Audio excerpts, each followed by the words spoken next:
Now, when I researched our next speaker, I discovered that her business, intriguingly called The Plot, has a strapline that says, brilliant, brilliant plans for travel and tourism brands. Now, I always like wordplay, so I think you're probably going to enjoy what's going to come up in a moment. So please welcome then the founder of The Plot, Catherine Warrilow. Thank you. Thank you. Hi, everyone. I feel like I've really got to deliver now, so thank you for the introduction. I appreciate it. So I'm Catherine. As Stuart kindly said, I help travel and tourism brands with their brand strategy. I sort out that really annoying, messy middle bit, and that's the bit between what you do and what your customer actually wants. And that's where all of your really good intentions can get lost because they don't quite connect with the customer expectations. I'm also a person who does stuff outside of work, which is weird, I know, but I go places, I do stuff, I take my family on holidays, I experience days out and destinations exactly the same as you all do. So that's what qualifies us, I think, really, to have this conversation today. The fact that we are all actually consumers of hotels, food and drink, destinations, experiences. So the good news is, a lot of what I'm going to talk to you about, you guys already know. I'm just going to give you a few different kind of thought starters to think about how you might use it in your own marketing. Okay, so trigger thinking. It's not about the struggle. We all have struggles, lots of annoying struggles in our day-to-day lives, but they are not what push us to spend our money, to stop talking, to stop researching, to stop Googling, to stop shortlisting, to stop comparing between different sites and actually say, I'm going to stop and I'm going to spend my money on this thing. So what is it that makes us hit that book now button? And it's different for all of your businesses, but I'm hopefully going to give you lots of interesting ways of reframing the way you speak to your customers, market to them, communicate with them. And do you know what's absolute gold? It's that point at which someone says, that is the thing for me. I am going there. I'm not going to go anywhere else. It's that thing. And that is worth it. That's what all of your marketing is designed to do. And that can be really, really expensive if you're trying to kind of pick off something over here and say, I'll just try that thing. I'll try talking to that person. I'll try talking to that group, that demographic. It doesn't work. It's expensive. It's boring. It's beige. It's average. So we're going to talk about how we move away from that really beige space and do something a bit more interesting.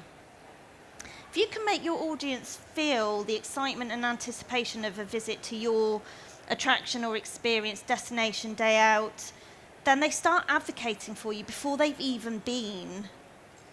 They start talking about the excitement and what they're going to take and what they're going to wear, and especially the younger market, all of you, I'm sure, are always kind of inhaling as much information as you possibly can about marketing to Gen Z.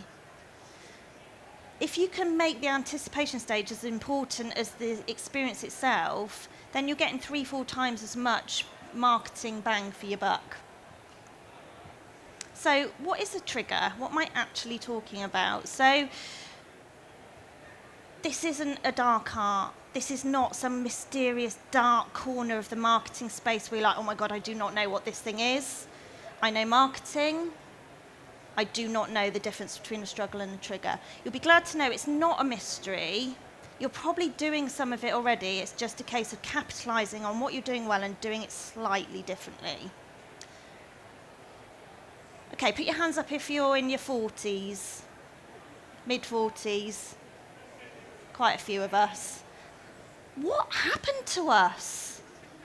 When did this happen? This kind of, oh, I'm just going to get out of bed, but I have to kind of go sideways first and then sit up. That is a struggle. That is a really annoying struggle every single morning when you go, oh my gosh, that bit just doesn't move like it used to. But we don't do anything about it, do we? because it's a minor annoyance and there's 27,000 other things in our lives that are more important. This is a trigger. Now, for me, this is not a pleasant trigger because I am the most uncoordinated person in the entire universe. I mean, literally, like walking in time to something I find difficult. So when my kids said, we want to play pickleball, I was like, we could go to the car boot sale, we could go out for lunch, we could like go for a walk around the park. They're like, no, we want to learn how to play pickleball. So for me, that was the trigger at which I said, I'm going to have to do something about my back. That's the difference. It's that point at which you say, now I am going to have to do something about that. And that is the thing you need to market to. Who's seen this spa in Bucharest? Oh my God. It looks amazing, but just someone saying, oh, it's quite cool, you're probably going to browse a few Instagram pictures, but you're not actually going to do anything about it. You're not going to book a trip. How do you get people to that point where they say, that rainstorm room, that is a bit of me. That has got my name all over it. I can see myself there. The photos, the videos on TikTok is going to be insane. And it does look insane. But 90% of your marketing, I hate to say it, is just blending in because it's so generic. It's so kind of, that's kind of cool. It's not, put me in that rainstorm room now because my TikToks are going to be like in the millions. I've never reached more than 237 views on a TikTok, but when I go there, I am going viral. So how do you move that mark? How do you move the needle from, meh, sounds all right, to, holy cow, I cannot not go to this place. That family trip to Portugal, forget it. I'm going here on my own. So what do we know to be true already? Because we're smart, we know a lot of this stuff already. We know that we have to solve a problem for our customer. There has to be a, you need this, I have that, spend your money with me. But we also know that we have to solve it better than anyone else does. And that's not about price, and we'll talk a bit more about that in a second. That is usually about the way you make someone feel. And we are in the business of making people feel good. Happy, relaxed, switched off, detached from work, detached from life. So we have to solve a problem in a better way. We have to understand actual people. And I'm going to share in a minute my biggest bugbear about how we segment people, because it doesn't work. And it's fine to accept it's hard. Like, how many people here are part of a really small team or a marketing team of one? Lots. This is really hard to keep on top of. Every morning you look at your to-do list and you go, and it just says social media. And you're like, I have to think of something compelling and different and imaginative and with a great image, and everyone keeps saying I should be doing short form video, really don't understand YouTube Shorts. And you either do nothing or you just go, what have I got on my camera roll that's okay, and I'll put a little caption with it, and isn't it nice and sunny in the Cotswolds today? And you click send and you think, well, sod it, at least it's off my to-do list till tomorrow, and then maybe I'll come up with something more imaginative. It's hard, it's really hard, and that's fine. We also ignore a load of really important things. These are the bits that make it harder, so that's why we ignore them. Proper social proof. And what I mean by that is TOWIE reality star from 2016 came to our thing once is not social proof that your thing is good. I'm really sorry. It doesn't qualify. You've got to find authentic ways to create social proof around your destination, experience, hotel, restaurant that actually connects with people. But that's quite difficult, so we tend to ignore that. Anchors. And what I mean by that is every brand has anchors. So Blackpool, for example, heritage, fun, nostalgia. Their anchors should come through in everything they do. And you may have whatever you decide to call them, marketing pillars, foundations, content categories. It's irrelevant what you call them, but you will have some kind of anchors that you always want to draw people back to. And that, even that alone helps you with that social media on my to-do list, where am I going to start? But we ignore that because we're like, oh, what's that shiny thing over there that we could talk to people about? And just because it's Red Nose Day, or just because it's, and I hate to say it and I'm sorry, English Tourism Week, we're like, oh, we should probably do something about that.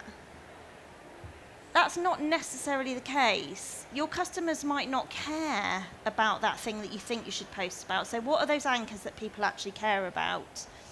And belonging, look at Airbnb, love or hate them, the over-tourism debate, all of that, love or hate them, they have created this sense of belonging, this sense of community. The way they share host stories, the way they share information about a destination, the way they share real people in all of their marketing. Now, none of us are Airbnb, we don't have these multi-million-pound budgets, but that's not a problem. It's still easier than you think to be authentic with little to no budget. Actually, it's kind of easier because you don't have 13 layers of approvals and red tapes through marketing teams and directors and sign-offs and boards to get through for that one photo of someone pulling a funny face outside of your museum. So it's actually easier for us. Where we get lazy. FOMO. Oh my God. A special offer is not a compelling anchor.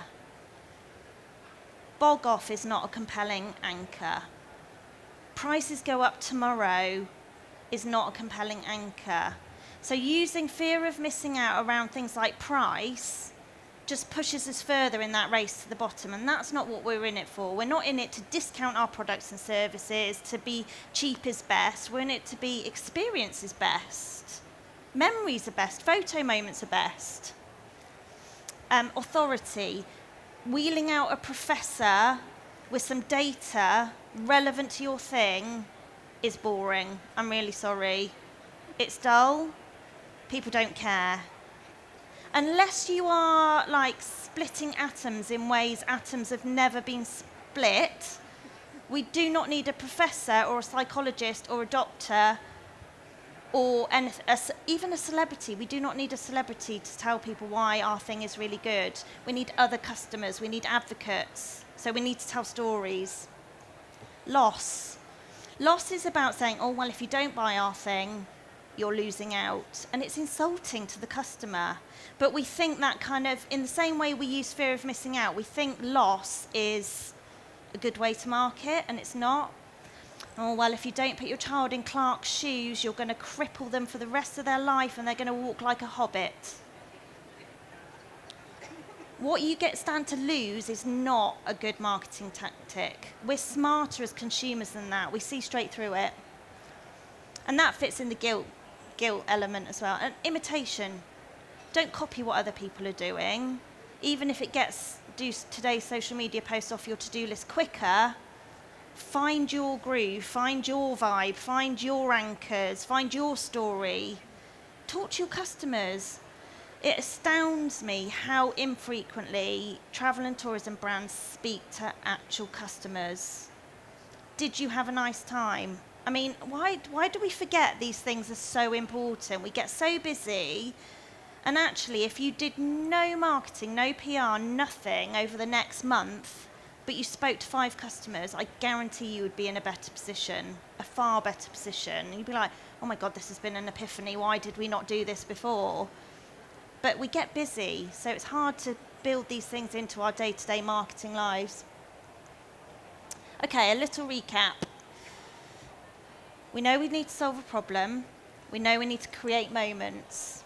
We definitely don't want to be beige and blend into what everyone else is doing. And we're not going to be lazy about the way we get people to part with their money, the way we trigger people. By the way, I absolutely love the amount of people that are scribbling.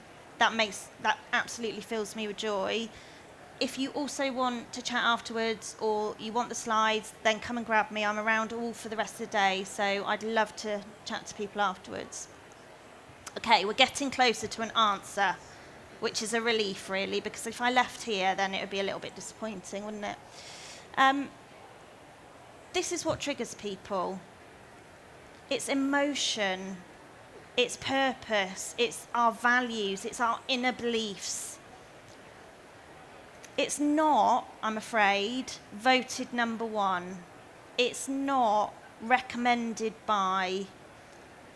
It's not those badges of approval, those regional awards that you won. And don't get me wrong, congratulations, because those awards are industry social proof that we are delivering fantastic experiences. But our customers want so much more than that. They want to know that parting with their money with you aligns with their social beliefs, with their values, their passions, whether that's around sustainability, really good food, just letting go and having a totally amazing, immersive experience.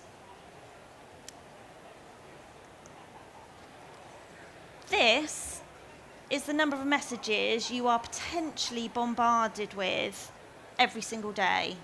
Every single day. So it's no wonder that 90% of our marketing just falls down a black hole, because it just blends in. I mean, even in this room alone, my God, it's overwhelm, isn't it? What are you going to remember? And I guarantee it will be something that made you feel a certain way. A person, an image. It might be something simple as someone's tone of voice or the way they smiled at you when they walked past. I walked up and down the whole show when I got here, and I think out of all the stands, 2 people caught my eye in a genuine, authentic way. One lady from the Brent Hotels collection, don't know if she's here or not, just said, "Oh, what are you speaking about?" And another chap just said, "You look a bit lost. What are you looking for?" No hard sell, nothing, just a conversation starter. Who's in the market for one of these? I mean, I guess even if you were, you're not going to put your hand up. Whether you are a Tesla customer or whether you are more in the market for an afternoon in a cozy bookshop, picking out your next read, my point is that customers are all incredibly different. And I'm going to talk to you about how we market to different people at the moment and why it doesn't work. So regardless of whether you are, I don't care what anyone says, I love my Cybertruck, or you're, I'm going to escape and buy some secondhand books this afternoon because that's what fills me up, that's what fills me with joy, we have to understand that to trigger people to buy, they buy on really nuanced things that we often don't think about.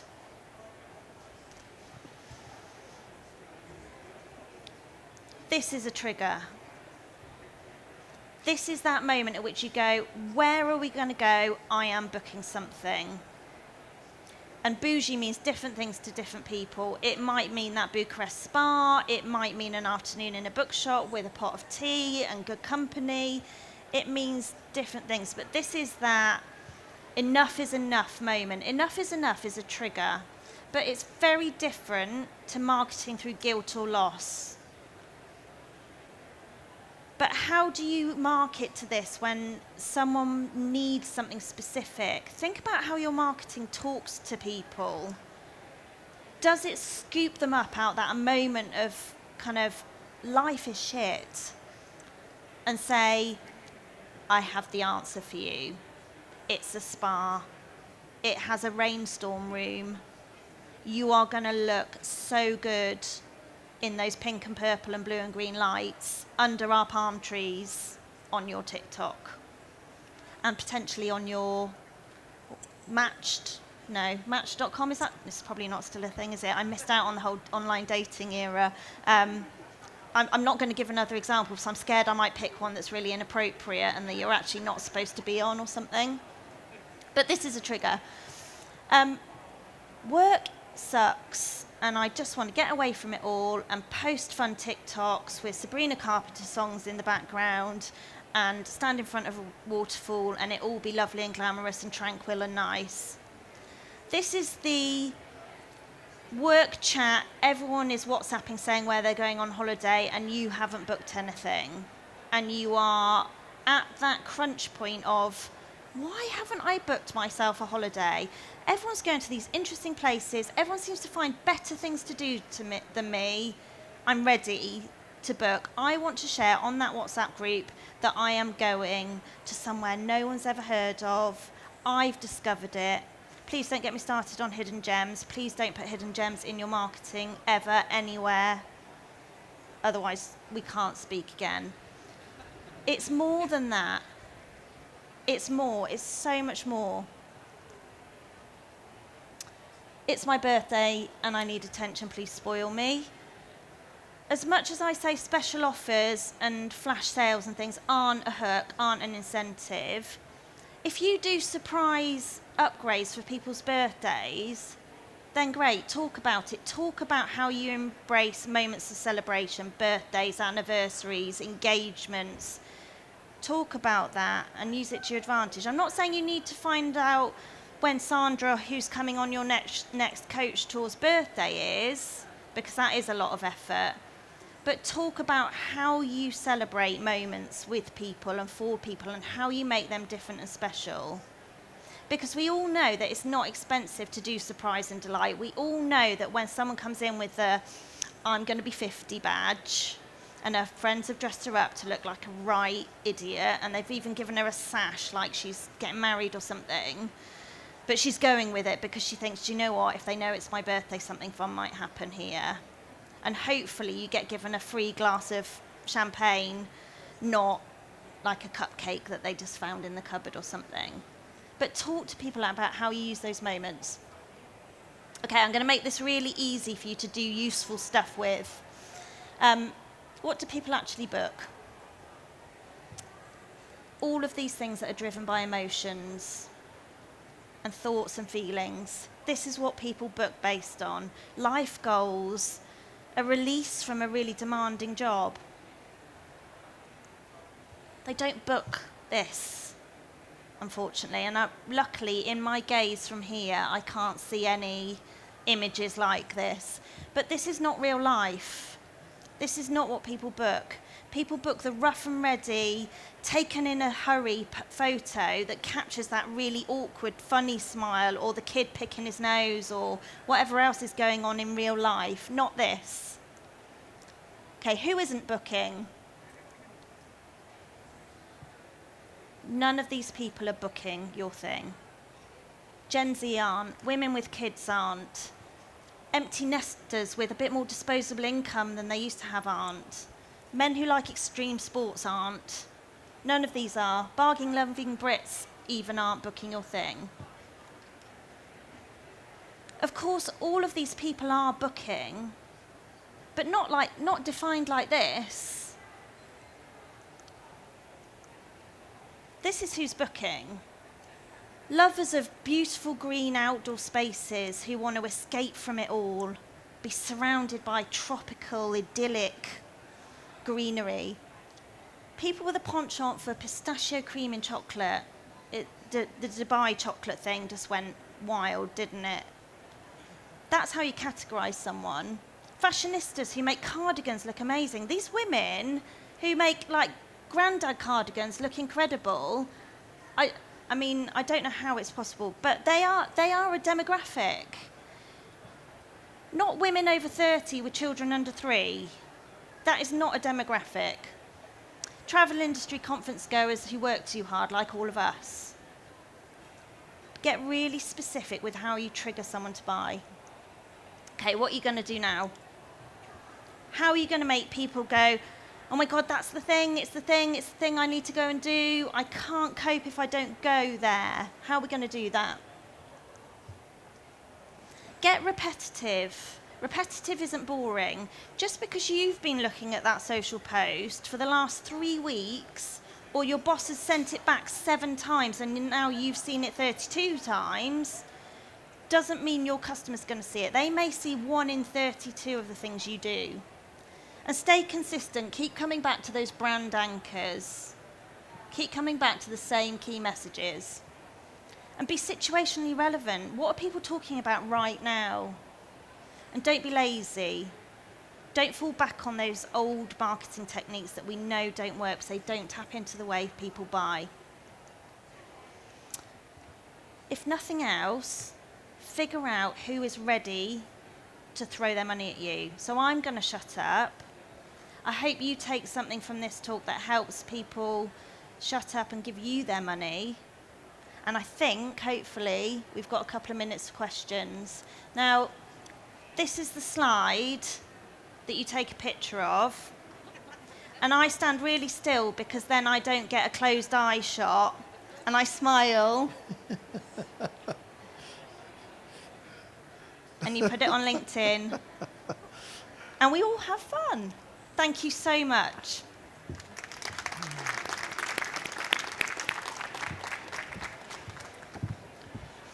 Well, I'm not sure how you follow that. I feel as though I should have come on this stage wearing a silly hat, because people remember you, they won't remember me, but that's as it is. We have a couple of moments, and I'm very happy to just take a little bit longer, a couple of minutes to ask a couple of questions. If anyone would like to ask a question, we have a roving microphone, or you've shut everybody up, you see. It's excellent.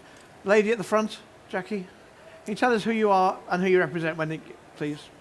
Hi, I'm Jill Barker. I'm from Glastonbury. I have a holiday complex there that we have a lot of groups that stay with us as well. But getting the message to find the right market is a challenge. Yeah. And it's interesting, your final thing is share on LinkedIn, and that is my question about, so which platform do we figure out? Is LinkedIn, I've never spent any time on LinkedIn, but possibly it is, but it changes all the time. I've got young staff who are quite happily on TikTok, and I kind of look at them and go, is that really my market? But I guess that is the big $1 million question, isn't it? Where do you concentrate your efforts? Which platform? So I guess if you're in Glastonbury, you're trying to diversify business away from just the festival and look for year-round business. I mean, TikTok, more people are using TikTok than Google as a search engine. So I would absolutely invest time in a channel like TikTok if you have the capacity to do it properly. If you are going to stitch together the stock photography that you did 2 years ago and put it on TikTok, it's not worth doing. It's not worth time. If you are going to capture content with your staff, across your site, with guests, and post real moments of people enjoying experiences, then 100% TikTok is the place to be. If you are trying to find partnerships through corporates, through train lines, through other venues, through local attractions and experiences, then absolutely I would be on LinkedIn, and I would be working in collaboration with your local tourist board, people like UK Inbound, or like anyone who is amplifying brilliant products to a wider B2B audience. The key is to figure out what your anchors are and figure out how you translate those on different channels, because it will be different for every channel, and that's what makes it time consuming. Okay, thank you, Catherine. I know we're on time now, or up to time, so I'm going to bring things to a close. Thank you very much indeed. Absolutely Pleasure. magnificent. Can you thank Catherine in the usual manner, please? Thank you.